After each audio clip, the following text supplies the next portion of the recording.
নমস্কার, দেখছেন রিপাবলিক বাংলা। বাংলার খবর কি নিয়ে আমি পৌলমী রয়েছি আপনাদের সঙ্গে। আর শুরুতেই আমাদের পদ্মাপাড়ের যে পরিস্থিতি, সেই পদ্মাপাড়ের পরিস্থিতির জন্যই এই রাজ্যে কি পরিস্থিতি সেদিকে নজর রাখতেই হচ্ছে। কেননা দীপুচন্দ্র দাসকে যেভাবে ওপার বাংলায় পুড়িয়ে খুন করেছে ইউনুসপন্থীরা, সেই হিন্দু যুবককে নৃশংসভাবে খুনের প্রতিবাদে এবার এপার বাংলায় প্রতিবাদের ঝড়। মঙ্গলবার বাংলাদেশ ডেপুটি হাইকমিশন অভিযান করলেন সনাতনীরা। সনাতনীদের অভিযানে পুলিশের নির্বিচারে লাঠিচার্জ, সাধু সন্ত থেকে বৃদ্ধ। পুলিশের মারে আহত হয়েছেন একাধিক। প্রতিবাদ করতে গিয়ে রক্তাক্ত হলো সনাতনী।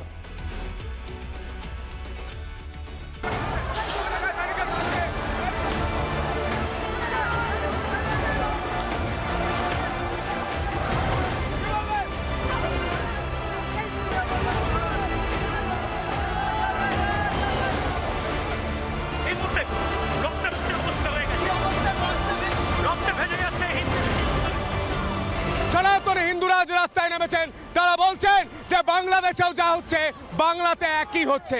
বাংলাদেশে ইউনূস যা, এখানে মুখ্যমন্ত্রী তাই।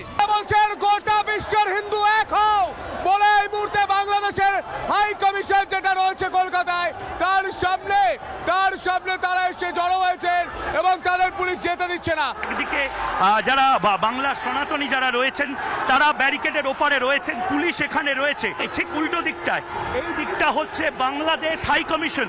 এই পুরো রাস্তাটা, এখানেও আরেকটা লেয়ার অফ সিকিউরিটি দেওয়া হয়েছে, যে সিকিউরিটিটা গোটা বাংলাদেশ হাই কমিশন চত্বরটাকে ঘিরে রয়েছে। চার্জ করছে পুলিশ, মহিলাদের উপর লাঠি চার্জ করছে এই মুহূর্তে পুলিশ।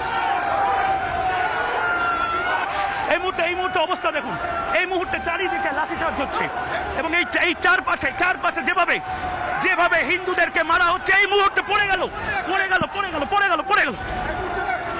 এই মুহূর্তে রক্তারক্তি অবস্থা হয়ে গেছে, রক্তে ভেজে যাচ্ছে হিন্দুদেরকে।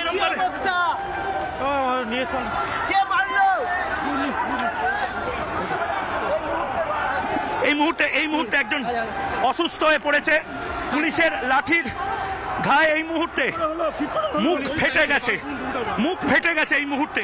মা অসুস্থ হয়ে পড়েছে, পুলিশ মেরেছে। চার্জ করেছে কারণ আমি ভারত ভূখণ্ডে দাঁড়িয়ে বাংলাদেশের জিহাদিদের প্রতিবাদ করেছিলাম, সেই কারণে ওরা ওদের দুর্বল ভেবে ওরা লাঠিচার্জ করছে পুলিশ। আজকে সাধু সন্তদের গায়ে হাত তোলা হয়েছে, সাধু সন্তদেরকে লাঠিচার্জ করা হয়েছে। এর থেকে নিম্ন স্তরের কাজ আর কি হতে পারে? বিশ্বের সনাতনীরা, হিন্দু সমাজ কার্যত রোষ তৈরি হয়েছে।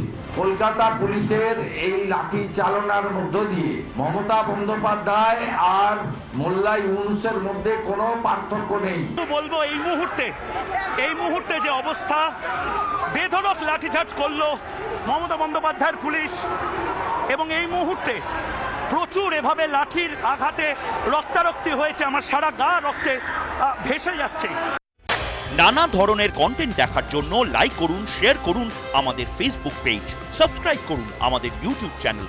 পাশাপাশি অন্যান্য ব্রেকিং নিউজের জন্য অবশ্যই চোখ রাখুন রিপাবলিক বাংলায়।